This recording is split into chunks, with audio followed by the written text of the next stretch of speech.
دیکھو بھائیو، یہ ہے کام کرنے کا۔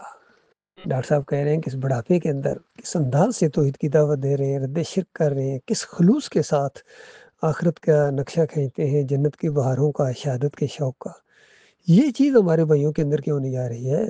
کیونکہ سنتے ہی نہیں ہیں۔ یہ ڈاکٹر عثمانی رحمۃ اللہ علیہ کی تقریر اس میں گروپ میں آئی ہے، یہ لگتا ہے سنی کو نہیں، اور دوسری چیزیں انہوں نے شروع کر دی ہیں یہ ہمارے بھائیوں نے۔ ایسا نہ کرو، بالکل نہ کرو، یہ بیان سنو۔ اور مزے کی بات، جس گروپ سے یہ آئی ہے وہ بھی اس کے اوپر غور نہیں کرتے ہیں۔ سمبل تو بناتے ہیں اس کے اوپر میگا فون کا اور کان کا، یعنی کان لگا کر سنو، اور خود اپنے کان انہوں نے بالکل بند کر لی۔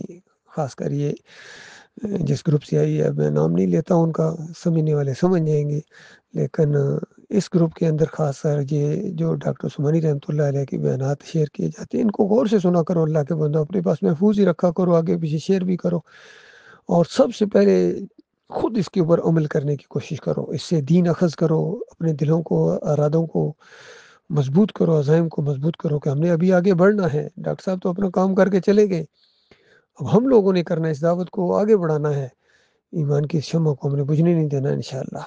تو جو بھی ڈاکٹر صاحب کی کیسٹیں سنے گا، اس کی بہت زیادہ چارجنگ ہوگی ایمان خالص کی، یاد رکھیے کہ وہ خالص قرآن حدیث کو ڈاکٹر صاحب پیش کرتے ہیں۔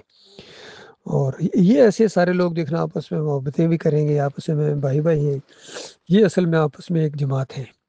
چاہے جس گروپ میں بھی ہیں، آہستہ آہستہ یہ نکل کے اکٹھے ہو جائیں گے، دیکھ لیجئے گا، کیونکہ ان سب کا مزاج ایک ہے۔